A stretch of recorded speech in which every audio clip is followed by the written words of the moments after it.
Drago, mukha yatang nagpapakitang gilas ang lalaking yan. Tila yata ibig niyang patunayan na mas higit ang mga tao kumpara sa ating mga kampon. Ang perpektong nilikha na dapat na nagahari sa San Sinukob. Pagbigyan mo na kami, huwag mo nang iasa pa kay Lara ang pagpatay sa kanya. Palabasin mo na kami dito at hayaan mong kami na ang tumapos sa kanilang lahat. Kanina pa akong nanggigigil sa lalaking yan. Mag-antay kayo. May tamang panahon na para sa inyo. Tandaan nyo, kailangang sumunod kayo sa aking plano. Sa disenyo ng aking sa disenyo ng ating taktika upang matiyak natin ang ating tagumpay. Hindi nyo kailangang patunayan ng inyong kalakasan. Alam ko kung gaano kayong kamakapangyarihan, kaya naman kaunting pasensya. Pagmasdan muna natin kung ano ang kayang gawin nitong si Lara at ng kanyang mga kasama kontra sa mga antingerong ito. Maliban pa doon, may kutob ako. Hindi basta-bastang magpapatalo ang dalawang yan. Ang Arkanghel at ang abnormal na lalaking yan. Sigurado ako, may itinatago pa silang alas. Kaya naman ayokong madaan tayo sa sorpresa. Kung magtatagumpay tayo sa labang ito,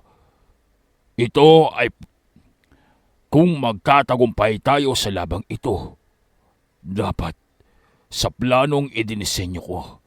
Kaya mag-intay kayo dyan. Magantay pa kayo, kaunti na lamang.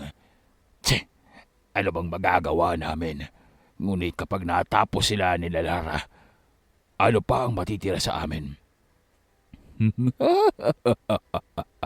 Nakakalimutan mo yata.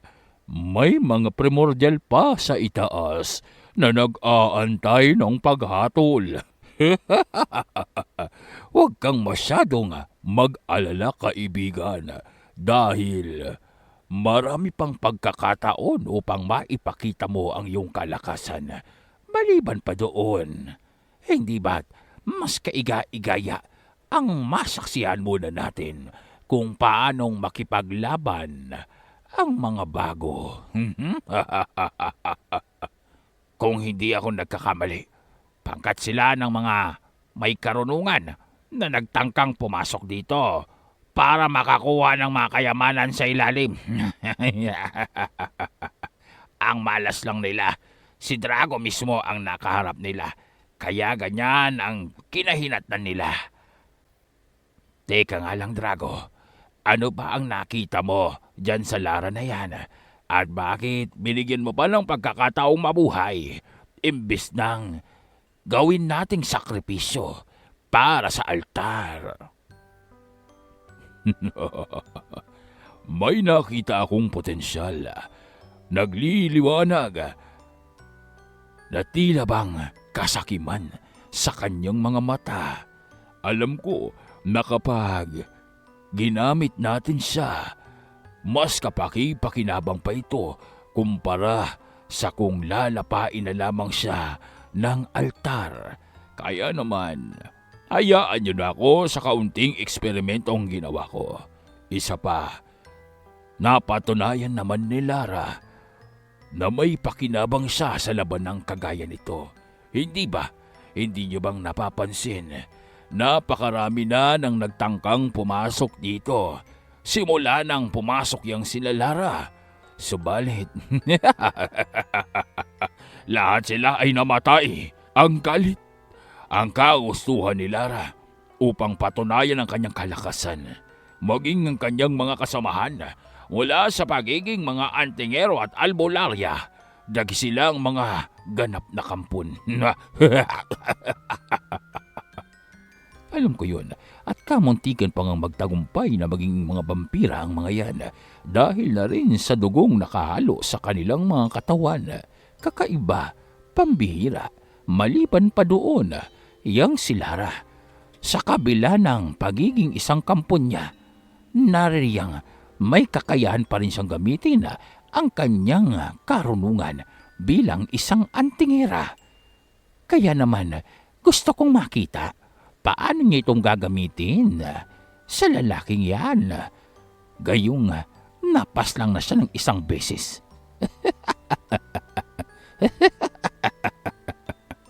Hanip, ang hirap namang patayin yan. May sapusa yata yung Lara na yan. Tingnan nyo, ngiting-ngiti pa si Ga. Tingnan nyo, ang sarap ng ngiti ni Drago. Ngiting tagumpay. Teka nga, Paringsin, baka naman pinapartidahan mo yung kalaban mo dahil sa chika bebe siya. Huwag mong kaligtaan. Isa siyang kampon. Walang ibang gustong gawin yan kundi ang paslangin tayong lahat dito.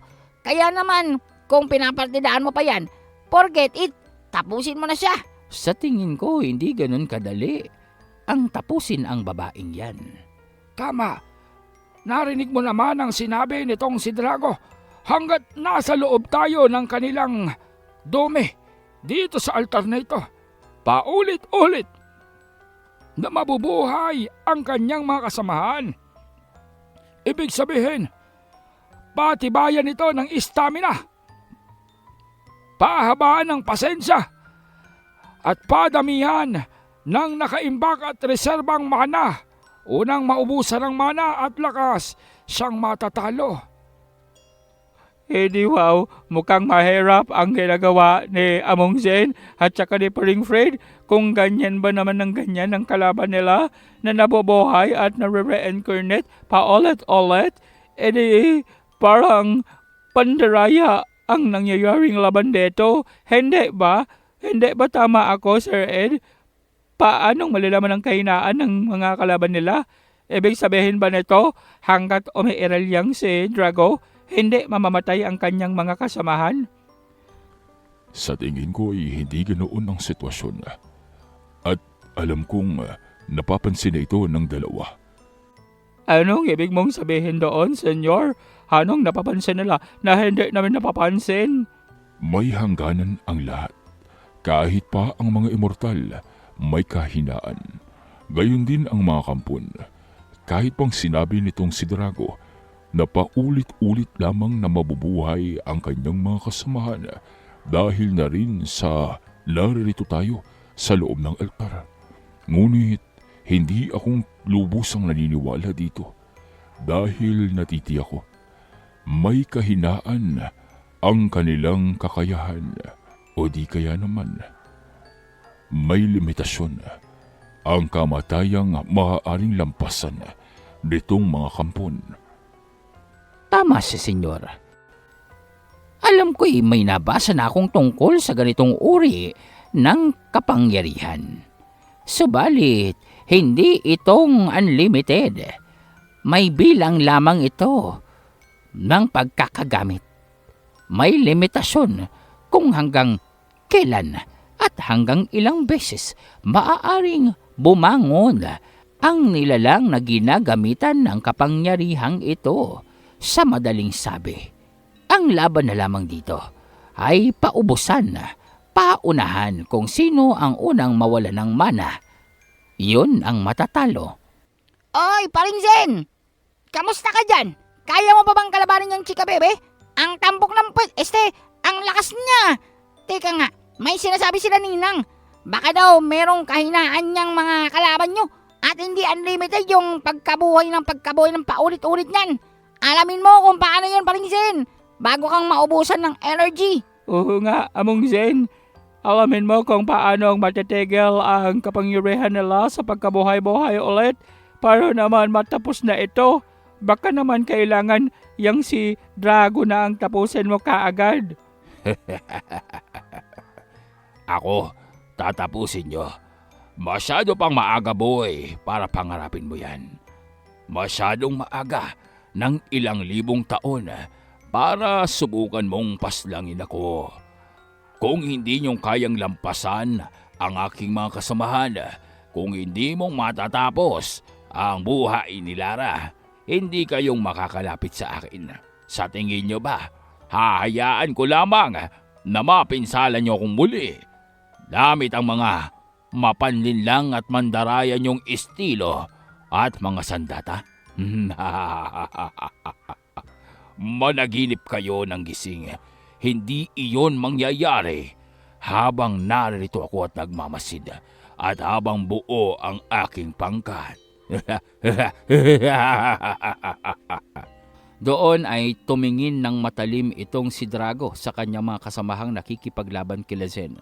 Matapos iyon, tila bang may lumitaw na uri ng simbolo o sigil, o sa ibang tawag ay rune, na naroroon sa mga kamay nitong si Lara. Kulay asul ang liwanag nito na tila bang naging aktibo nang ikumpas nitong si Drago ang kanyang tungkod. Nagkaroon ng reaksyon itong mga kampon na nakikipaglaban, kasabay ng pagkukulay puti ng kanilang mga buhok at doong mas bumilis ang kanilang pagkilos, pag-atake at pagpapakawala ng enerhiya. Kahit pang sinasangga ito ni Zen, naroroong tila bang ilang Lara ang nakakaharap niya dahil sa bilis ng pagkilos nito. Maliban pa doon, pang malawakan ng epekto ng pag-ataking ginagawa ng mga ito. Sa madaling sabi, hindi lamang si Zen ang maaaring mapinsala sa bawat pagpapakawala nila ng mga ataking kakaiba. Hindi masasabing pisikal, hindi rin masasabing espiritual ang mga pag-ataking ito.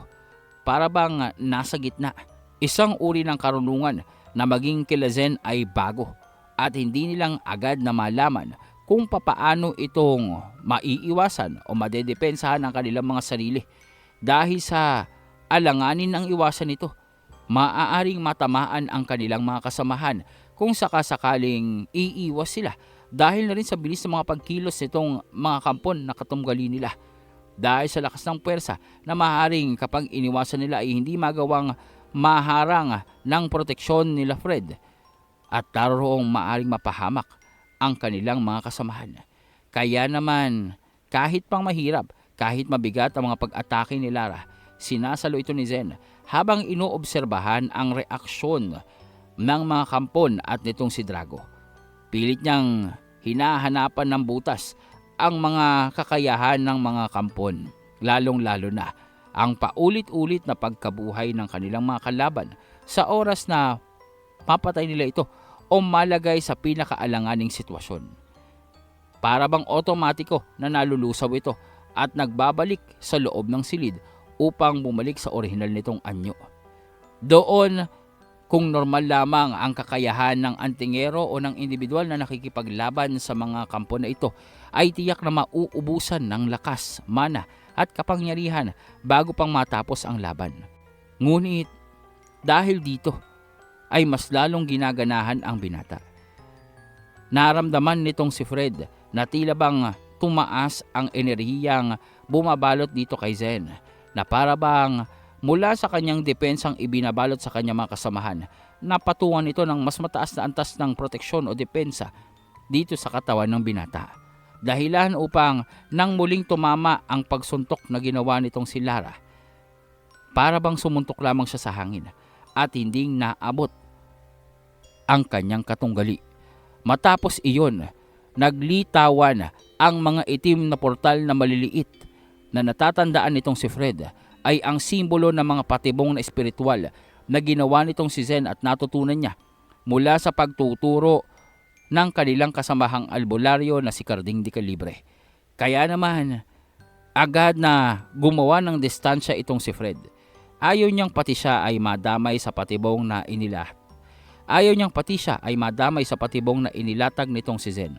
Ayaw niya na maging collateral damage siya pagdating sa pagiging aktibo ng mga espiritual na patibong na nilikha ng kanyang kasamahan, at lalong-lalo na ayaw niyang maging pabigat at maantala ang ginagawang plano ni Zen. Tila bang kahit papano ay nagagawa niya ng basahin ang mga plano ni Zen sa kabila ng masyadong malihim ang binata, at bibihira nga na makasama niya ito sa mahabang labanan. Ngunit doon, para bang nauunawaan niya ang bawat kilos, bawat pagkumpas ng kamay ni Zen, ang bawat pagtitig at ang bawat pagpapakawala ng kakaibang aura. Ano yan? Bakit ilayatang natatakot ka na at umaatras ka? Huwag mong sabihin na iiwanan mo itong kasamahan mo. upang makipaglaban sa amin. Sinasabi na nga ba, masyadong duwag at walang kwenta ang mga kagaya nyo kapag naranasan ng takot, panganib sa buhay nila, para kayong mga tutang nababahagang buntot at umaatras. Ano pa nga bang aasahan natin sa mga nilalang ng ibabaw ng lupa, kundi marurupok at mahihina, mga walang kwenta, matatakotin. Dapat lang sa kanila ang burahin sa mundong ibabaw at maging ating mga pagkain at inumin. Kahit anong gawin nilang pagsubok na patay ng mga kampon, wala silang magagawa, kundi ubusin ang kanilang mana. Paulit-ulit na babangon lamang sila Lara. Nakakatuwa itong pagmasdan para tayong nanonood ng isang palabas kung saan unti-unting pinapatay ng mga antingero ang kanilang mga sarili sa pag-ubos ng kanilang enerhiya. Samantalang ang kanilang mga katunggali para bang pinapanganak ng paulit-ulit, lumalakas ng lumalakas at mas lalong nakakabisa ang kanilang mga estilo sa bawat pagbangon ng mga kampon na yan. Taglay na nila ang karunungan sa kung papaanong kaharapin ang kapangyarihan ng kalaban. Naalalaman na nila kung paano itong kukontrahin. At lalong-lalo na, mas tumataas ang kalidad ng kanilang mana upang malamangan ang kanilang mga kaharap. Malas lamang nila, isang antingera ang babaeng yan at mga albularyo ang kasamahan niya. Sigurado, magiging masaya ito oras na matapos na ang kanilang kahibangan at magpasya ang babae na patayin sila. Anong gagawin nila? Bakit parang nakakapagod panoorin ang laban? Paulit-ulit lang na tumatayo at nabubuhay yung mga kalaban nilang kampon. Paano wawasakin nila ang pintuan? Pwede kaya yun? Malabong mangyari yun. Nakita mo naman kung paano nga depensahan ng mga kampon na nasa likuran ang mga pintuan. Maliban pa doon, obvious naman. Patibong lamang yan. Alam ng mga kampon na maaaring punteryahin natin ang mga tarangkahan. Kaya sigurado ako, naghanda sila ng patibong upang kung sakasakaling yun ang tangkain natin, ay mapuksa nila tayo. Bukod pa doon, sa tingin ko, hindi ang pintuan at mga tarangkahan ang dapat na matapos dito, kundi mismo ang pinagmumula ng kapangyarihan nila. Ibig mong sabihin, may pinagmumula ng kapangyarihang naritong nakatago? Posible kayang yung malakristal na yun na parang puso? Hindi natin matitiyak yan. Tandaan nyo, iba ang karunungang tinataglay ng mga kampon.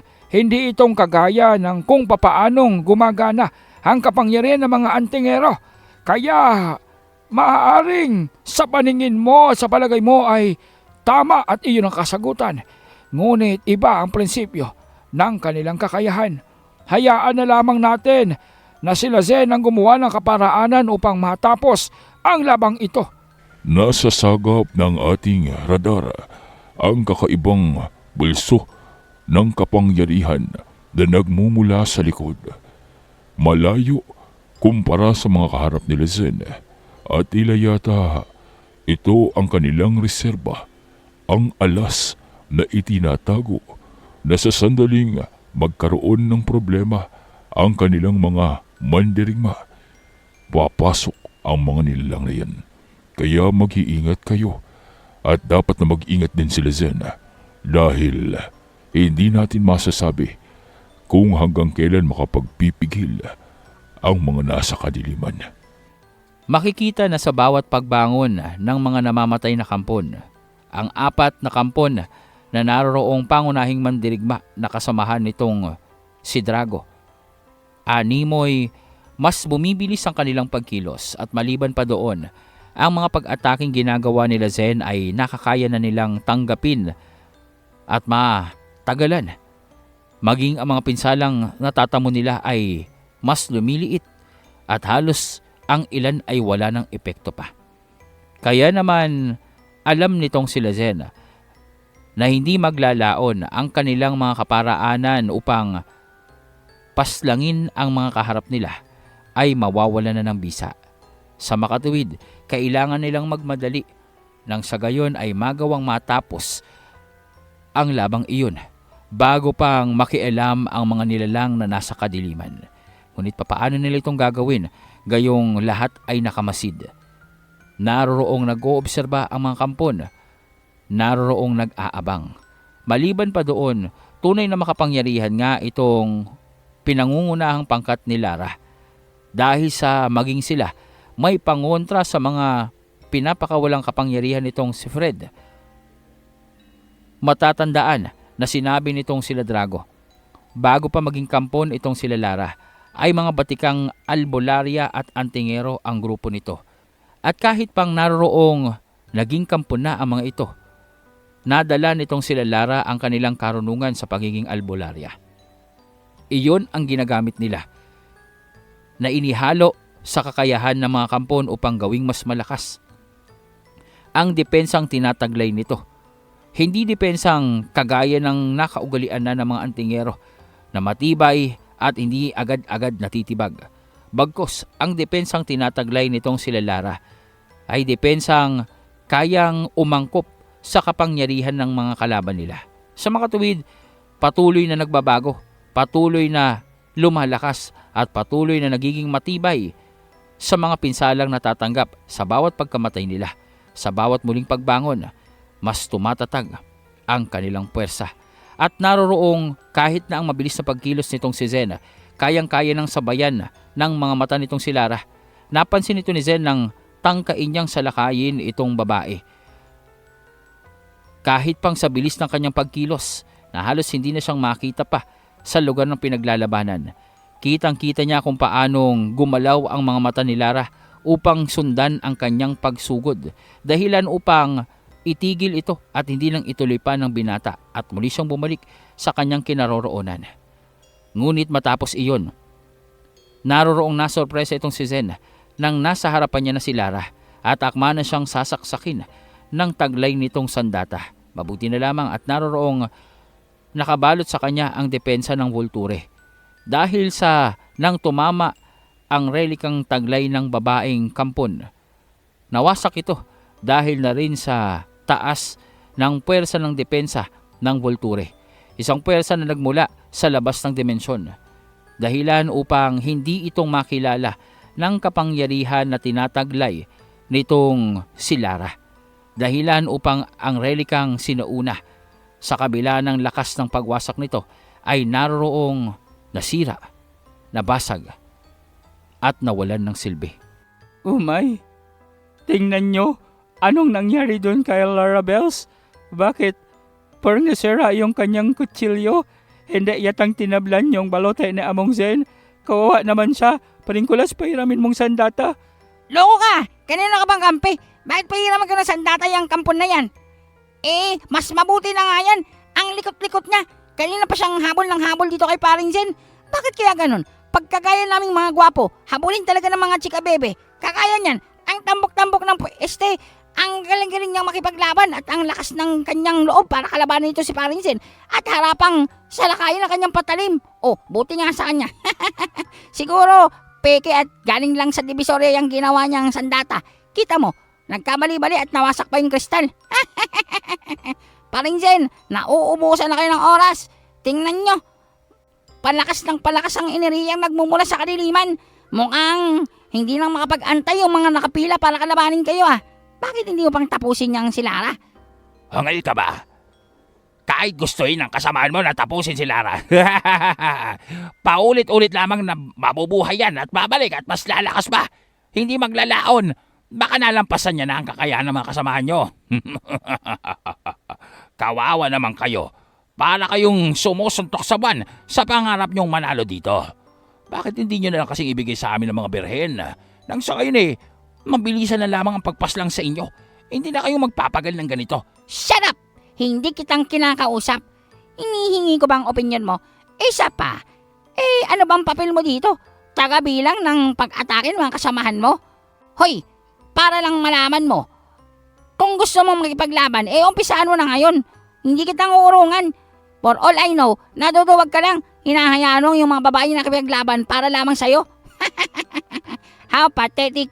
Ano daw? Anong sinabi niya? Hindi ko nga alam yun.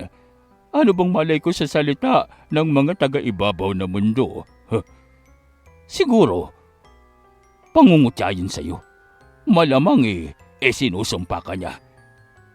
Bakit hindi mo pang patulan nang malaman mo? Pigain mo para aminin kung anong ibig sabihin nun. Stupid! Mga illiterate pala kayo eh. Hindi nyo alam yon. Kasi, kagaya ko lang na pantas ang nakakalam nun. Ang tawag doon, English. Parinsin, tapusin mo na yan. Nababagot na ako dito.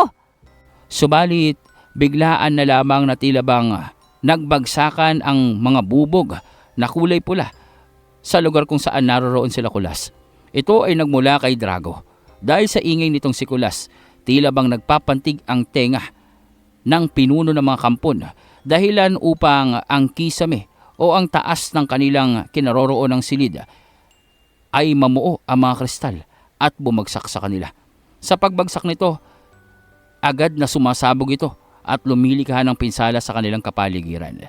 Ngunit sa isang iglap, biglang nawala sa pwesto kung saan naroon itong sila Kulas bago pang tumama ang pagsabog. At makikita itong si Valentina na naroroong naglagay ng pulang depensa upang kaharapin ang karunungang nagmula pa sa mga vampira. Dahil nga sa ang kampon ay mga nabigong vampira, hindi nang nakakagulat pa na ang kanilang kapangyarihan ay maihahalin tulad din sa tinataglay na karunungan ng isang primordial na kagaya nitong babae. Ngunit ang kaibahan nga lang, mas maitim, mas madilim at mas mapaminsala ang tinataglay ng mga kampon dahil nagmula ito sa mga buhay na pinaslang nila sa kailaliman ng dungeon. Samantalang ang karunungan naman ni Valentina ay nagmula pa sa sinauna. Natural na kakayahan ng isang primordial na naroroong pinagyaman at pinag-ibayo sa pagtagal ng panahon. Ngunit kung titingnan, halos nagpapantay ang kanilang kapangyarihan. Ito ay sa kadahilanan na anumang kakayahan na ginagamit nitong si Drago ay paulit-ulit na pinapalakas ng baston na relika na hawak-hawak niya. Nang muling magliwanag ito, tila bang naroroong nagkaroon ng ideya itong si Zen kung paanong tatapusin ang kanilang laban sa mga kampo na naroroong tila bang animoy mga immortal na walang katapusan ang paulit-ulit na pagkabuhay. Tingnan nyo ang kulay ni Among Zen. Bakit bakang peling ko polluted na si Among Zen? Oo nga, parang nabalot na siya ng usok ng tambutso ng jeep ah. Tingnan mo, ang itim-itim niya na. Paring Zen, na-espocate ka na siguro dyan ano? Humihinga ka pa ba? Mukha yatang nag-serious mode na si Among Zen. Lumalanghap na siya ng osok. Nako, masama yan. Sabi na sa'yo paring Zen, huwag kang mag-aalik. Anong gagawin mo dyan sa mga usok mong malapusit? Subalit, nang mawala ang usok ng atakin ito ni Lara ay wala doon ang binata. Nagpalinga-linga itong kampon, maging ang kanyang mga kasamahan. Buong pag-aakala niya ay tinamaan ito ng kanyang mga pag-atake. Subalit, wala saan man sa kapaligiran ang binata na hinahanap nila. Maya-maya pa ay naroroong napasigaw itong pinuno ng mga kampon. Ang tungkod ko! Nasaan ang tungkod ko? Sinong kumuha nito? Naninok yung tungkod. Ayun o, nasa may taas si paring Zen. Hala ka, mukhang isasanla na yung tungkod mo. GG ka ngayon, sir. Hoy, paanong nasa iyo yan? Paano mong nahahawakan ang sinumpang tungkod? Walang sino man maliban sa akin ang may kakayahang hawakan yan. Dahil sa sumpang tinataglay nito na kayang ubusin ang buhay ng isang nilalang. Paano mong nahawakan yan? Nagagawa mo pa talagang tumawa. Wala na sa iyong sandata mo. Paano mo pang muling bubuhayin ang mga kasamahan mo? Lintik, paano niyang nalaman yun? Paano niyang nalaman na nagmumula sa tungkod ang kakayahan upang buhayin ng paulit-ulit ang ilusyon ng mga kampong ito? Mukha yatang wala na akong ibang pagpipilian pa. Sa isang iglap ay maging itong si Drago ay nawala. Nalusaw na parabang kandilang natunaw mula sa apoy. Doon ay biglang nagkulay pula ang kapaligiran. Lumabas mula sa pinakamalaking pintuan ang 3 nilalang. Mula doon ay makikita ang tunay na Lara, ang tunay na Drago, at isa pang matandang kampon. Lahat ng kinakaharap nitong sila Zen, Fred, maging ng kanyang mga kasamahan, ay biglaan na lamang nalusaw at nanuot sa ilalim ng sahig kung saan silang naglalaban. Kasabay nito, tila bang nag-init ng labis ang tungkod na hawak-hawak nitong si Zen. Subalit, hindi itong alintana ng binata dahil balot ng proteksyon ang tungkod mula sa kapangyarihang tinataglay ng Fenrir, kung saan anumang init ay kaya nitong palamigin. Anumang uri ng sumpa ay kaya nitong absorbahin. Dahil kung matatandaan, ang Fenrir ay nagmula sa mutya ng Karimlan, kung saan tirahan ng lahat ng pinakamalalang sumpa at nakamamatay na uri ng karunungan pagdating sa pag-aanting. Inaasahan ni Drago na sa pagiging aktibo ng sumpa ng kanyang tungkod ay mamamatay itong si Zen. Inaasahan niya na babalik ito sa kanya oras na tawagin niya ito. Subalit walang pagtugon ang tungkod niya. Animoy isang ordinaryong baston lamang ito na walang buhay. Wala na ang kinang at liwanag nito. Higit sa lahat, wala na ang epektong ipinapakalat nito sa buong kapaligiran. Naglaho ang mga kristal na tila bang palaso at sibat na paulit-ulit na naroroong pinupunterya ang mga antingero. Nawala ang mga kampon na sumusugod sa kanila. Higit sa lahat, ang mga tarangkahan ay muling nagbukas. Anong nangyari sa baston? Bakit hindi nito tumutugon sa akin? Anong nangyari sa kapangyarihang tinataglay nito at hindi ko nang maramdaman pa? Hindi kong inaasahan na magagawa niya tayong piliting lumabas dito. Hindi kong inaasahan na malalaman niya ang sikreto sa likod ng immortalidad nila Lara. Mukha yatang kailangan na natin na wasakin ng tuluyan ang lugar na ito at umakyat sa itaas. Teka, wala pa yung mga alay natin. Anong mangyayari kung hindi natin silang mailalagay sa altar? Pareho lang ang epekto noon kung madudurog sila sa loob ng silid na ito. Pareho lang ang magiging epekto sa altar. Gagana pa rin ito at masisira ang selyo. Umpisahan na natin ang pagwasak. Sandali lang. Masyado kayo nagmamadali. Oh, ayun ang tungkod mo. Sa'yo na. Galingan mo naman sa susunod. Nabibitin kami. Loko-loko talaga ang binatang yan. Tila yata pinagkakatuan pa at pinaglalaruan lamang ang mga kampon. To think, ng mga kampon ay ilan lamang sa mga pinakakinakatakutang nilikha sa mundong ito. Ngunit parang dito sa binatang ito, nakikipaglaro lamang siya. Para bang natutuwa pa siya sa nangyayaring ito. Samantalang kung iba ang nasa harapan ng mga kampon na yan, baka nanigas na sa takot. Baka naihina sa pantalon. Kaya nga, kung iba, paano? Kami yung kaharap ng mga kampo na yan. Di, walang kwenta yung mga pinaggagawa nila. Alam mo ninang, kung akong humaharap dyan sa mga kalaban ni Paring Zen, hindi ko yung patatawarin. Baka kanina ko pang iniligpit ang mga yan. Mabuti na lang talaga at hindi akong lumaban sa kanila. Mabait pa tong si Paring Zen Pero alam mo, kung akong papipiliin, tinapos ko na silang lahat at silang inilagay ko sa sakripisyong altar.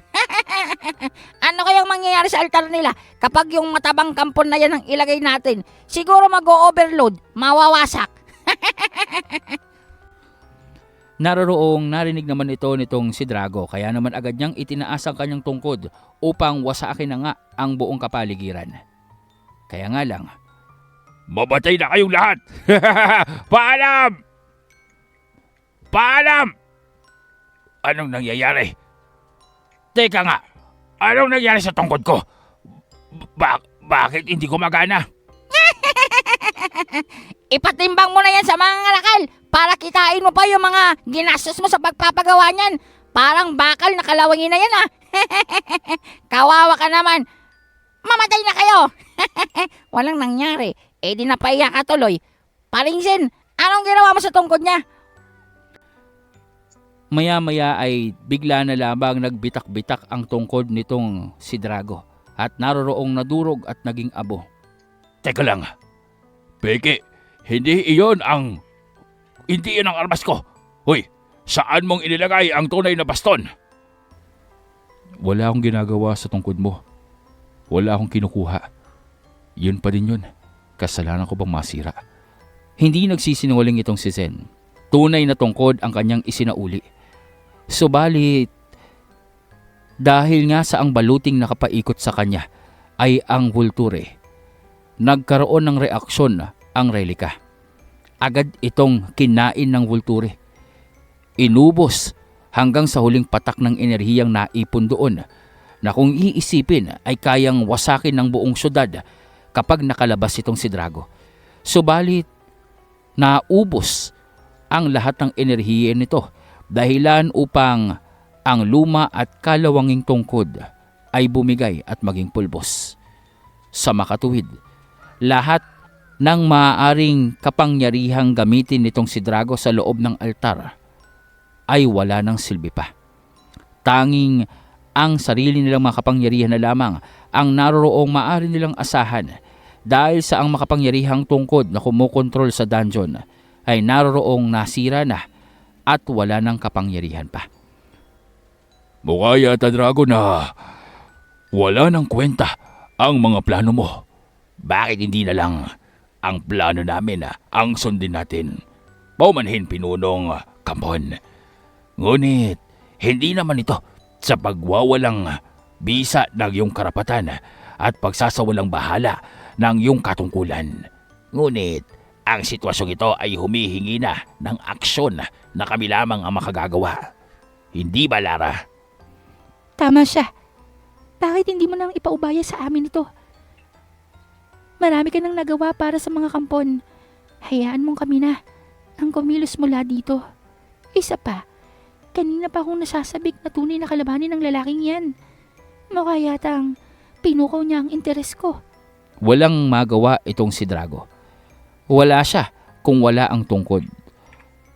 Makapangyarihan ang mga kasamahan niyang kampon at mas mataas sa kanya ang antas ng karunungan nito. Iginagalang lamang siya ng mga ito dahil siya ang hinirang bilang pinuno ng mga kampon, bilang pagbibigay galang sa kanya, bilang pinakaunang kampon na nilikha. Subalit kung wala ang kanyang tungkod, isang normal na kampon lamang siya. Mababa ang kakayahan sa pakikipaglaban, bagamat matalino pagdating sa taktika. Ngunit wala siyang kakayahan upang tapusin ang mga antingerong kaharap nila. Kaya naman dito ay hinayaan niya at pumayag siya na itong si Lara at ang kasamahan nila ang kumilos upang ituloy at tapusin ang kanilang misyon at upang paslangin ang mga antingero. Bueno, wala akong magagawa. Hindi ko silang kayang kaharapin gamit ang aking kakayahan sa ngayon at aaminin ko, baka akong mapatay nila kapag sinubukan ko pa. Hindi akong hibang para gawin yon. Kung gusto nyo, ipakita nyo na lamang kung anong makakaya nyong gawin. Subalit huwag kayong mag-alala dahil hindi akong titigil sa paglikha ng planong tatapos sa kanila. Sakali man, malagay kayo sa alanganin.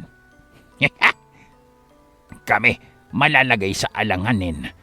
Salamat sa pag-aalala mo, Drago. Ngunit hindi nang kailangan dito ang pag-aalala mo. Mas mahalaga na manatili kang buhay dahil hindi pa tayong tapos sa ating mga plano. Ito pa lamang ang umpisa. May mga primordial pang nag-aantay sa itaas. At batid namin, bukod sa mga antingerong ito, marami pa ang may kakayahang kakaiba sa ibabaw. Kakailanganin namin ang talino mo at usay sa pagpaplano upang magtagumpay dito. Kaya ipaubaya mo na sa amin ang usapin tungkol sa kapangyarihan at lakas. Manatili ka sa kung saan kang naroon. Titiyakin namin na walang makakalapit sa iyo. Maraming salamat. Tapusin niyo silang lahat kaagad. Mukhang pinag-aaralan tayo ng binata. Mukhang tinitingnan niya ang mga kahinaang tinataglay natin. Hindi mo siyang malinin lang ng basta-basta. Kaya kung kaya niyong tapusin sa isang iglap, tapusin niyo na. May kakayahan siya pero alam kong limitado ito. May kapangyarihan siya pero alam kong may kahinaan din siya. at hindi siyang immortal na kagaya natin. Kaya naman, kung magagawa nyo, na lumusot sa depensa niya at gayahin ang ginawa nyo sa mga naunang albularyo kung saan inubos ang taon ng kanilang mga buhay. Matatapos ang labang ito na walang kahirap-hirap. Mahusay. Mabuti at nasabi mo yon. Si Lara na ang bahala dyan. Alam niya na kung anong gagawin. Akin ang arkanghel. Mukhang maganda ang pakpak niya na isabit sa aking silid. Mukhang magandang tropeyo ito. Bigla na lamang naglaho na parang anino itong lalaking kampon. Itong si Lara naman ay naroong naging anyo ng asul na liwanag na nagyeyelo at pumaikot dito kay Zen hanggang sa maging tila bang buhawi ito na naroong unti-unti na ginagawang yelo ang kapaligiran mula sa kulay pula at madilim na silid at altar. Naroong naging malakristal ito na napakalamig. Ang lamig naman dito! Para akong nasa frigidaire! Teka nga, sayang wala tayong dalang ice cream! Ang sarap sanang kumain dito! Uy, parang Imeno, tingnan mo, ang kinis-kinis ng tinatayuan natin. Ang sarap dito maupo, ang lambot. Paring Kulas, tandaan mo, baka tumegas ka dyan, maging tuluyan ka ng rebolto, kapangyarihan niya ng kalaban. Tingnan mo, tumetigas na yung paa mo. Mag-iingat kayo. Hindi basta-bastang yelo ang nasa ating kapaligiran. Mukha yatang intensyon na nilang tapusin tayong lahat. Mukha yatang lumabas na ang tunay na mga kampon. Kung gayon, hindi lamang tayo, hindi lamang si Zen ang sumusukat sa kapangyarihan ng kanilang mga katunggali. Maski ng mga kampon, kanina pa'y inaalam ang kalakasan at kahinaan ng bawat isa sa atin. Mukha yatang labis ang pagkatuso ng matabang yon.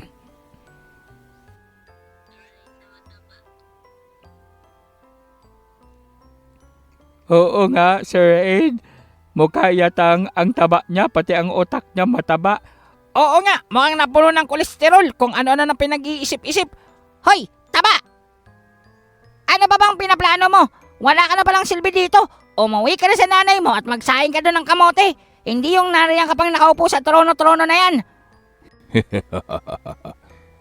Hindi mo ako madadala sa mga pang-aasar at pang-iinis mo. Anong akala mo sa akin? Mababaw ang utak. Ano pa nga ba? Sino bang nagtatas ng tungkod niyang kalawangin? Nakamove on ka na ba sa pagkakapahiya mo kanina? Buisit, manahimik ka. Walang nagtatanong ng opinyon mo. Sige lang, tumawa ka lang hanggat kaya mo. Ang dalawang yan ang tatapos sa mga kasamahan nyo. At mag-iingat kayo. Baka mamalayan nyo. Wala na kayong mga paa. Masama ito. Kapag nagpatuloy ang lamig nito, siguradong mapipinsala ang ating mga pisikal na katawan. Hindi kakayanin ng katawan natin ang lamig. Tila yatang mas bumababa pa ang temperatura dito. Tama ang dalaga. Kung wala tayong gagawing aksyon dito, lalamunin tayo ng yelo. Mamamatay tayo dahil sa lamig na ito. Sa kasalukuyan, ang problema ng mga antingerong naroroon ay hindi mismo ang mga kalaban nilang kampon, kundi ang epekto ng kapangyarihan ni Lara. Ang nagyeyelong kapaligiran mula sa mainit na lugar na likha nitong si Drago ay nagkaroon ng tila bang reaksyon sa kanilang katawan. Unti-unti, lumalamig ng lumalamig ang paligid. Dahilan upang mas numipis ang hangin, mas mahirapan silang huminga at naroroong maapektuhan ang kanilang katawan sa unti-unting pagyeyelo nito. Kailangan nilang gumawa ng kaparaanan at kailangan nilang gumawa ng paraan sa lalong madaling panahon bago pang mahuli ang lahat, bago pang mawalan sila ng kakayahan upang mag-usal ng kanilang mga orasyon. Ang yelong kapangyarihan ni Lara ay yelong hindi natutunaw ng mga apoy na alam niyong gamitin. Kawawa naman kayo, maski na ang Maski na ang nakalaban naming albularyo ng apoy kuno sa nagdaang siglo. Hindi makayang tapusin ang dating nagtataglay ng kapangyarihang taglay ngayon ni Lara. Sayang lamang at namatay na siya. Pero di bali na, akmang-akma sa dalagang ito ang relika ng yelo. Unti-unti aakyat sa inyong puso ang lamig at unti-unti titigil ang pagtibok nito. Masama ito. Masamang masama. Sinubukan ko nang kansilahin ang yelong ito gamit ang aking karunungan sa berdeng apoy. Subalit hindi itong umuobra. Dahil karunungan sa pag-aanting at albularyo ang ginagamit mo, hindi talaga itong gagana sa mga relikang tinataglay ng mga nariritong kampon. Kailangan nating makagawa ng alternatibong kaparaanan. Isang init na kayang tumunaw sa yelong dulot ng isang relika. Isang init na nagmula sa kalikasan. Ngunit papaano? Tumpak, init ng apoy ng kalikasan na wala sino man sa inyo ang may kayang tumawag. Kawawa naman kayo. Relika lamang ang kayang tumapat sa relika. At ang relika ng yelong ito ay namumukod tangi. Taglay ng isa sa amin ang relika ng apoy na kayang lumaban dito. Kaya naman ano ang magagawa nyo? Kung ako sa inyo, titigan nyo na ang mga kasamahan nyo dahil ito na ang uling pagkakataon na makikita nyo sila ng buhay. Anong gagawin natin? Magyayelo na tayong lahat dito. Giniginaw na ako. Talaga? Tumatago sa taba mo niltaba yung ginaw? Amazing! Ay nako, ayoko pang manigas dito. Hindi ko pang nagagamit ang beauty ko para makapang-akit ng mga pogi. Gawan mo ng paraan to, Kulas. Oo nga, Boss Kulas. Ano gagawin natin? Ikaw ang henyo dito. Ikaw ang mag-isip ng paraan. Senyor, may iba pa bang paraan para makaligtas tayo dito? Hindi na tayo makakakilos. Ang dulas na ng kinakatayuan natin. Tahimik din itong si Senyor Ibarra. Oo, at matalino siya at marami siyang nalalaman. Ngunit limitado ang kanyang kapangyarihan. Kahit pang marami siyang alam na maaaring posibleng gawin, ngunit wala ang mga bagay na kakailanganin niya upang malikha ito. May ideya siya kung paanong lumikha ng natural na apoy na nagmula sa kalikasan, subalit wala ang anumang kasangkapan na maaaring gamitin upang malikha ito. Kaya naman maski si Senyor Ibarra, walang magagawa sa kanilang sitwasyon. Worry not. This is Kulas the Pantas. Nakakaligtaan nyo yata kung sinong kaharap nyo. Mga baby boy, baby girl, sit back. Dahil narito na ang bida. Ay nako, ano na lamang ang gagawin nyo kung wala ako? Apoy lang naman palang kailangan. Oy, mga kaibigan ko, espiritu ng apoy. Aba, anong ginagawa nyo at nanonood lang kayo dyan? Bakit hindi nyo akong tulungan? Gusto nyo pa ba ng orasyon na tinuro sa akin ng matandang amoy lupa? Paring Kulas, wag mo nang gawin pa yon. Baka mabilaukan ka pa lang sa paggawa-gawa ng mga orasyon. Hindi mo naman kayang tapusin. Gawin mo na lang kaya yung apoy. Oo nga sabi ko nga eh. Bueno, eto na. At doon ay bigla na lamang na itinuro ni Kulas ang kanyang hintuturo sa gitna ng silid. At makikita ang tila bang pagsilyab ng maliit na apoy. Ano yan? Naglalaro ka ng kwitis dito sa loob. Sa tingin mo ba, matutunaw mo ang yelong ito gamit lamang ang maliit na apoy na yan? Hep. Sit back, mag-antay ka at hindi bang tapos ang ating palabas? At doon, nang itaas ni Kulas ang kanyang kamay, lumiyab ang napakalaking bolang apoy na naroroong biglaan na lamang tinunaw ang lahat ng yelo sa kapaligiran. Dahilan upang maglaho at maging tubig ito at tuluyang mawala at matuyo dahil sa init na kakaiba. Init na tila bang walang reaksyon sa katawan ng mga antingerong naroroon. Init na makikitang nagawang matuyo ang yelo. Tila bang kumukulo ang mga ito. Subalit sa hindi maipaliwanag na kadahilanan, hindi silang naiinitan nito. Hindi silang napapaso, ni hindi maramdaman ang apoy ng mga antingerong nanonood sa pagkalusaw ng yelo. Ano ito? Apoy na hindi nakakapaso. Apoy na walang pinsalang naidudulot sa amin. Teka, sino ka ba? At ngayon, itatanong mo ang pangalan ko. Gusto mo pa ba yung birth certificate ko? Well, hindi kang nararapat para malaman ang pangalan ng isang poging pantas na si Kulas na kagaya ko. Paring Kulas, sinabi mo pa lang yung pangalan mo. Ikaw na din ang sumera sa mga sinabi mo. Ay, oo nga no. Oy, hindi mo narinig yung pangalan ko ha? Ang apoy na ito ay nagmula sa mga espiritu ng apoy ng kalikasan. Kaya hindi nilang mapapaso ang mga may buhay na kagaya natin. Kaya huwag kayong mag-alala.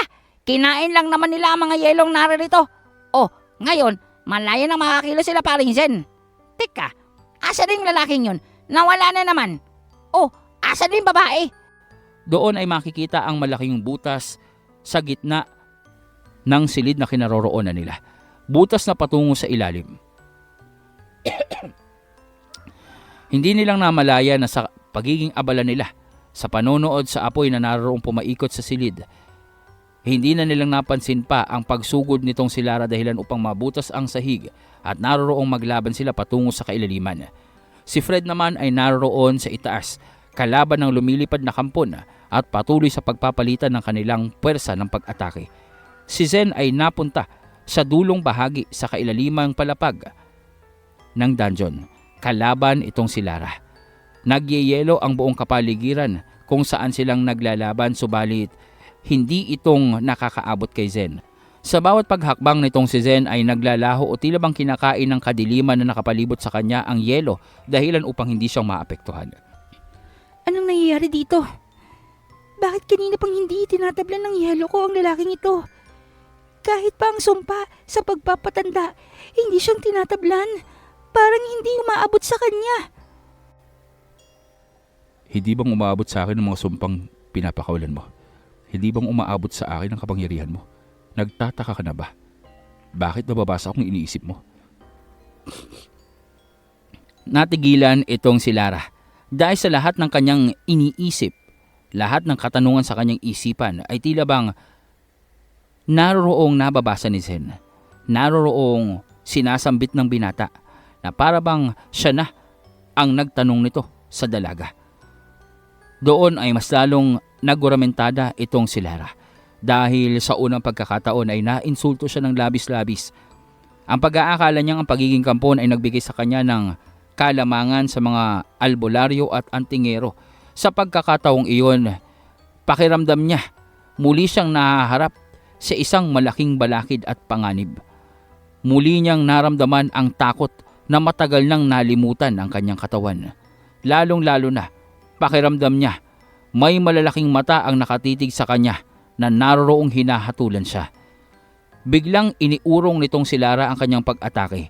Ang kanyang akmang pagsugod upang gumawa ng malapitang pakikipaglaban kay Zen ay kanyang kinansela at naroroong agad siyang gumawa ng distansya sa pagitan nila. Ngunit huli na ang lahat nang makita niyang 8 Zen ang nasa harapan niya. Hindi niyang matukoy kung alin dito ang tunay. Hanggang sa biglaan na lamang may yumakap sa kanyang likuran. At naroroon ang binata. Hawak ang kanyang punyal. Naroroong nakatutok sa leeg ng dalaga. Isang maling kilos. Mamamatay ka. Hindi ako marunong humawak ng kutsilyo. Baka dumaplis. Paanong naririyan ka? Anong ilusyon ito? Bigla na lamang napaluha itong si Lara. Hindi niyang napansin. Dahil sa likhang takot ng presensya ni Zen, mismong ang katawan niya ang tila bang nakaramdam ng labis na pangamba, pagkabahala at kawalan ng pag-asa na kahit hindi niyang naisip at hindi niyang ginusto ang mapaiyak o lumuha, ay naroroong kusang lumuha ang kanyang mga mata. Ramdam niya na ang hawak na punyal nitong si Zen ay papas lang ng kagaya niya oras na tumagos ito sa kanyang leeg. Hindi niya alam kung kikilos siya, manlalaban o susunod na lamang sa sinabi nitong binata. Ano kailangan mo sa akin? Bakit hindi mo pa akong patayin? Teka lang, huwag kang masyadong magmamadali. May mga gusto pa akong malaman. Isa pa. Hindi naman ikaw ang kalaban ko dito. Tama ba? May nasa likod pa. May isang nilalang ang nagpapatakbo ng palabas na ito. Tanging ang mga planong inilalatag lamang sa kanila ng kanilang mga kasamahan, lalong-lalo na nitong pinuno nila ang kanyang pinapakinggan. Wala siyang ideya sa kung meron ba na isang uri ng nilalang ang nasa likod ng lahat ng pagpaplano. Ang alam niya, sila lamang ang kumikilos sa kagustuhang lumaya. Ang alam niya, si Drago ang utak ng kanilang pangkat. Ngunit tila yatang napapaisip siya kung ano ang ibig sabihin nitong si Zen.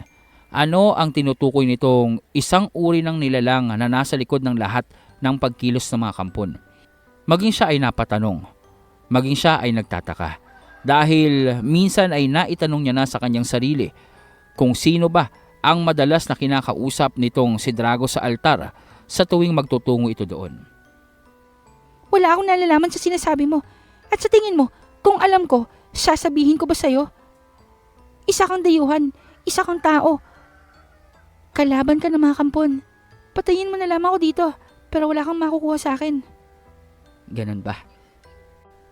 Wala ba talaga akong makukuha sa iyo? Sa ganda mong yan. Doon ay namula ang dalaga. Binitawan ito ni Zen. Nadisarman niya na itong si Lara. Lahat ng relikang nasa katawan nito ay nawala na ng bisa nang magdikit sila dahil sa nagkaroon ito ng reaksyon sa baluti nitong si Zen. Inabsorba ng Volture ang lahat ng epekto ng kapangyarihan ng mga relika. Dahilan upang, kung titingnan, isang kampon na walang kakaibang kapangyarihan itong si Lara. Maliksi, malakas, matalas ang pandinig at paningin. Immortal, subalit walang nakapamiminsalang kapangyarihan na maaaring pumaslang dito kay Zen, ang tinataglay ng dalaga. Kaya naroroong nang sabihin ito ng paulit-ulit na wala siyang nalalaman tungkol sa nilalang na nasa likod ng kanilang pagkilos sa pagpaslang sa mga primordial. Tumalikod na lamang ito. Iniwan ang dalaga sa kailaliman at naroroong naglaho pabalik sa kanyang mga kasamahan. Teka, bakit ang binata lang bumalik dito? Anong nangyari kay Lara? Hoy! Anong ginawa mo sa kasama namin? Hindi itong maaari. Ang katulad ni Lara, natalo ng binatang yan. Dito pa sa aming teritoryo. Anong nangyayari dito? Mga antingero pa talaga ang kaharap namin. Hindi nga ni. Sabi ko pantas ako. Tapos nakita mo may pakpak niyang isa. Arkanghel yan tapos sasabihin mong antingero. May gulay ang mata mo ah. Tsaka, alin ba bang mahirap unawain dito? Gwapo ako, pangit ka. Paring Kulas, walang nagtatanong noon. Ikaw napakasinungaling mo talagang tao. Ikaw naman parang Imenoy. Pinupuri ko na nga yung mga katawan natin bilang mga pogi tapos umi-epel ka pa dyan. At saka totoo naman ah. Tingnan mo naman yung kampo na yan. Purong itim yung mata. Para pang goldfish. Tapos ang taba-taba. Oh, di ba? Doon pa lang panalo na tayo. At saka, umpisa pa lang ng pagpasok natin dito. Aba, sinabi ko na sa inyo, mananalo tayo at mananalo. Nakasulat na yun sa tadhana natin. Sabi nga nung professor doon sa nakaraan, di ba? Well. Oh, ano nang susunod dito? Oy, taba, ano, meron ka ba bang nakatago dyan na surpresang kalaban namin? Ilabas mo na, nang matapos na tayo. May nag-aantay ba sa aming mutya sa ilalim eh? At saka, marami pa kaming kalaban sa labas. Bakit kasing di na lang kayong umakyat sa hagdanan papunta dun sa mga primordial na sinasabi nyo? Sila yung kalabanin nyo. Bakit kami pang kinakalaban nyo? May daanan naman palabas. Nagawa niyong talunin si Lara. Nagawa niyong pantayan ang aming kapangyarihan. Pero, hindi pang tapos ito. Malayo pa sa pagiging tapos ang ating pagtutuos. Panginoon, buka yatang nabigo namin kayo. Subalit, kakailanganin namin ang presensya mo sa pagkakataong ito. What? May Panginoon pa sila? Panginoon ng mga Panginoon? Aba, ang dami namang nalalaman nitong mga kampon na to. Mas marami pa silang titulo kumpara sa mga tao sa itaas. Mga bida-bida.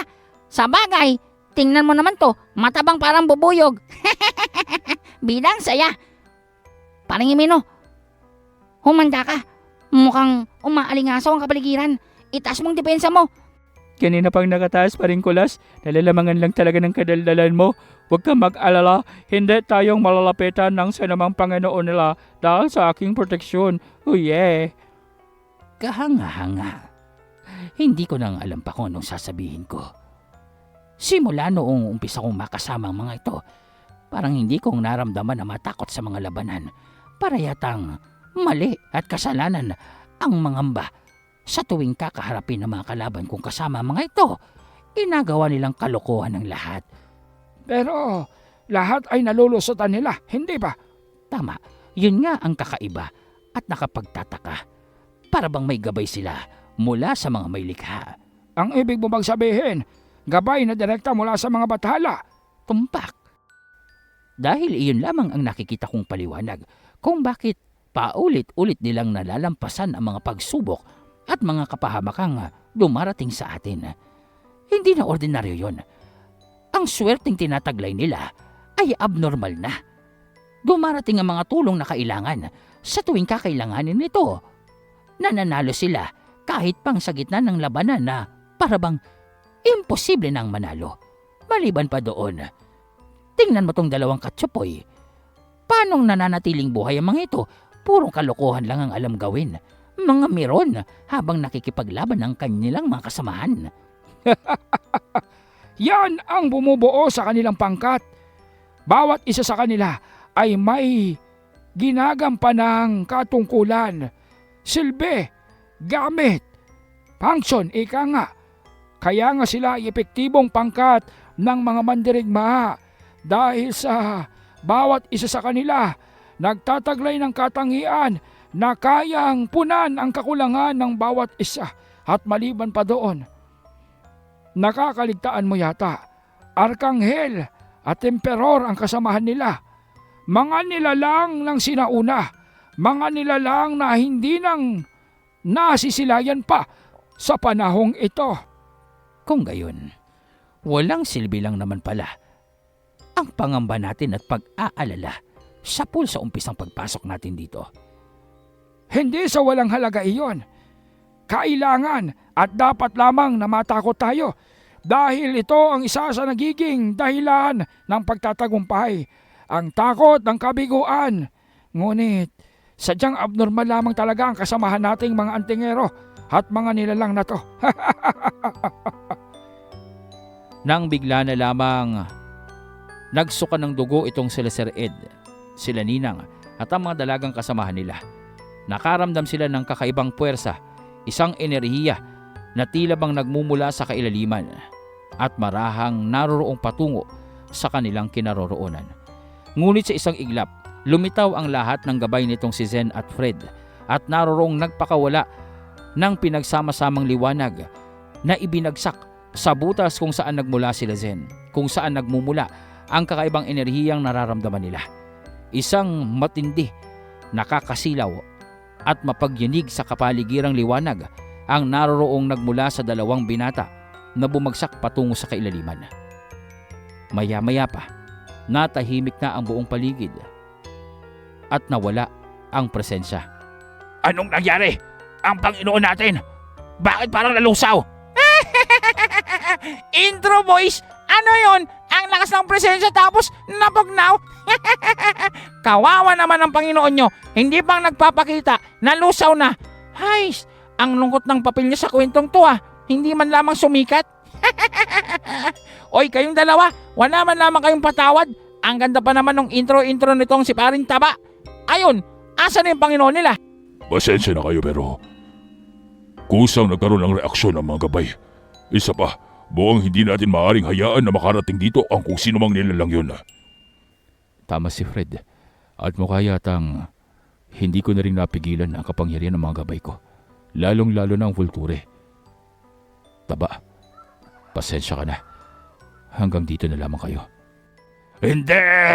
Ang Panginoon! Asa na siya? Ano gagawin natin? Asa na? Asa na siya? Hindi ko na maramdaman ang pwersa niya. Dahil wala na siya. Tingnan mo ang kristal. Tingnan mo ang altar. Basag na. Nagawa nilang wasakin ng Panginoon. sa ganung pag-atake. Umalis na tayo dito habang may pagkakataon pa. Teka lang, hindi ko sinabing maaari na kayong umalis. Kailangan pa namin ng tulong nyo. Uy, taba! Kawawa ka naman! Akala ko ba naman may grand entrance yung Panginoon. Ngayon parang pinabayaan na kayo Sumalangit nawa na yata yun Ano nang gagawin mo ngayon? Kung ako sa'yo, hayaan mo na lamang kami makababa doon sa kailaliman nang makuha na namin ang dapat namin kunin dito. At sa tingin nyo ba makikipagtulungan kami sa inyo? Kami ang mga kampon. Kami ang may-ari ng teritoryong ito. Kami ang dapat... Aray! Anong ginawa mo? Ang ingay-ingay mo Talo na nga kayo May kami-kami ka pang nalalaman dyan. Batukan kaya kita dyan. Pigilan mo ako parang no? Pigilan mo ako. Bakit naman kitang pipigilan? Sige, kunyatan mo yan. Tadyakan mo na rin. Muntik na tayong mamatay kanina sa mga pinagagagawa niya. Naroroong napalibutan ng mga antingero itong dalawang kampon. Nag-iisip ng kaparaanan itong kasamahan nitong si Drago. Tinataglay niya pa rin ang kanyang mga relika. Alam niyang sa oras na magkaroon siya ng pagkakataon at magawang makuha ang isa man sa mga dalagang naroroon, magkakaroon sila ng pagkakataon upang mabaliktad ang sitwasyon. Nakita niya kung paanong magmalasakit at mag-alala ang mga kalalakihang nasa grupo ng mga antingero sa kanilang mga kasamahang kababaihan. Kaya naman, kailangan niya lamang makakuha ng isa dito para sa kanilang pagtatagumpay. Habang nagiging abala ito sa pakikipag-usap dito kay Drago, itong isa naman, palihim na kumikilos na. Isa ang naging punteriya niya. Isa ang dalagang ibig niyang atakihin upang gamitin sa kanyang maitim na plano. Lagot ka sa aking mahaba ang buka. Oras na makuha kita, sigurado ako, babaliktad ang sitwasyon dito. At doon ay bigla na lamang siyang nagpasabog ng nakakasilaw na liwanag at inatake ang isa sa mga kasamahan nitong sila Zen. Mabilis na kanyang hinablot ang isa sa mga ito at naroroong lumutang sa itaas. Mga hunghang! Ngayong hawak ko na ang isang ito, hindi na kayong mananalo sa amin. Ibaba niyo mga sandata niyo kung ayaw niyong mapugutan ng ulo ang dalagang ito. Paring Kulas, may gulay din ba ang mata ng isang yon? Ewan ko, meron din yata. Grabe naman kayo. Tinawag na nga akong dalaga, kinukontra nyo pa. Uy, Papa, in fairness, may taste ka. Teka lang, bakit ikaw ang nakuha ko? Yung isang yun ang dapat na nakuha ko. Ay, ikaw naman, papanggap ka pa. Halika nga dito nang mayakap ka. Teka lang, bitawan mo ako. Dalaga ba yan? Ang kakapal ng balbon sa dibdib, pati sa paa. Mas malala ka pa pala dito sa kasamaan mong mataba. Yan ang dapat sa'yo. At naroroong mabilisan siyang nilingkis nitong si Tibor at binalian ng mga buto dahilan upang bumagsak siya nang walang malay sa kalupaan. Ay, yun na yun? Grabe Paring Kulas, huwag tayo magpapayakap kay Paring Tibor. Parang nakakamatay yung pagyakap niya. Oo nga, yan yata yung tinatawag na too much love will kill you. Tingnan mo, parang patay na yung kampon. Paring Tibor, ikaw talaga. Yan na nga lang yung nagkagusto sa'yo at napagkamalang kang dalaga. Pinatay mo pa. Pasensya na kayo, nanggigil kasi ako sa kanya. Biruin nyo, napagkamalan niya akong dalaga. O, di ba, buwangga? Malas, mga halimaw ang mga to, mga abnormal. O ano, ituturo mo na ba sa amin yung daanan? Wala nang nagawa pa itong si Drago. Alam niyang wala din namang patutunguhan kung makikipagmatigasan pa siya kay Zen. Ramdam niya na hindi mag-aalinlangan itong binata na patayin siya sa oras na malaman at makita nito na wala na siyang pakinabang sa kanila. Kaya naman, naroroong pumayag na itong si Drago upang ituro sa kanila ang daanan, pinakamabilis na daan patungo sa kailaliman. Ngunit hindi itong pabor kila Zen dahil ang daanan kanilang tinatahak ay daanan patungo sa kailaliman, ngunit daanang tinitirhan at pinamamalagian ng itim na serpyenteng naninirahan sa dungeon. Isang makapangyarihang uri ng serpyente na kayang gawing bato ang sino mang titigan nito. Isang uri ng serpyente na walang lunas ang pinsalang maaring maidulot ng kamandag nito. Isang serpyente na maging ang huni pa lamang ay nagpapaparalisa na sa mga nilalang maging sa mga kampon sa oras na makalapit dito. Alam ito nitong si Drago. Desperado na ang kampon. Alam niyang wala na siyang magiging laban pa at maliban doon, napaslang na ang tinuturing nilang Panginoon o ang kanyang kinikilalang Panginoon ng mga kampon. At tanging ang serpenteng ito na lamang ang kanyang pag-asa upang kung hindi man niyang mapagtagumpayang paslangin at maialay ang mga dalaga, walang makakalabas ni isa mang buhay sa mga antingero. Tapos kayo. Oras na makapasok tayo sa kinaroroon ng pugad ng halimaw na yon. Iiwan ko kayo at doon kayong magiging hapunan ng serpiente. Sasamahan ko kayo patungo sa ilalim, ngunit hindi kong sinabi na buhay ko kayong ihahatid doon. Ang hindi alam nitong si Drago, dinig na dinig ni Zen at ni Fred ang kanyang isipan. Naroroong alam ng dalawa ang pinaplano nito sa hindi may paliwanag na kadahilanan. Sa dami ng nakalaban nila Zen at ni Fred, tanging ang mga kampon ang tila bang napakalakas ng presensya ng kanilang utak na nagagawang marinig nitong dalawa maging ang kanilang isipan. Alam nila ang pinaplano ni Drago. Ngunit hinayaan nilang magpatuloy ito sa kanyang plano dahil nga sa iyon ang pinakamabilis na daraanan patungo sa kailaliman. Ay, nako. Nagpakipot ka pa doon. Kung hindi mo pang nakitang naminipit yung mga buto ng kasamahan mo, hindi ka pang papayag. Kita mo, ano ba itong dinadaanan natin at napakalansa? Parang may halimaw na ahas ang nakatira. Tingnan mo yung mga kaliskis sa paligid. Nag-iiwan ng mga bakas. Huwag mong sabihin na dinadala mo kami sa patibong patungo sa malaking halimaw na ahas. Lintik, paano bang nalalaman ito ang mga plano ko? O tsamba lang? Hoy, hoy, hoy! Anong binubulong-bulong mo dyan? Mauna ka na. Eh di ba ikaw ang tourist guide namin? Dapat ikaw ang magturo sa amin ng daanan. Eh bakit nasa likuran ka? Sige lang, idiretso nyo lang. Hindi! Ikaw ang mauna sa amin. Aba! Anong uri ng gabay ka? Nasa likuran. Para naman kung merong may sasalakay sa atin dito, ikaw ang maunang kainin. Malas. Hoy, pumunta ka na sa unahan. O gusto mo, payakap kita kay Paring Tibor. Sige ka, mamili ka sa unahan o si Paring Tibor.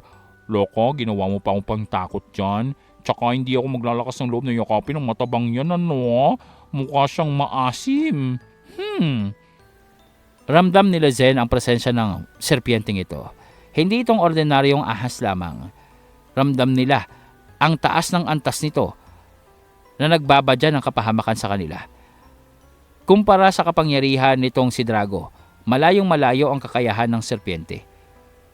Ang kakayahan nito sa pag-oobserba, pandama, ay nasa ibang level.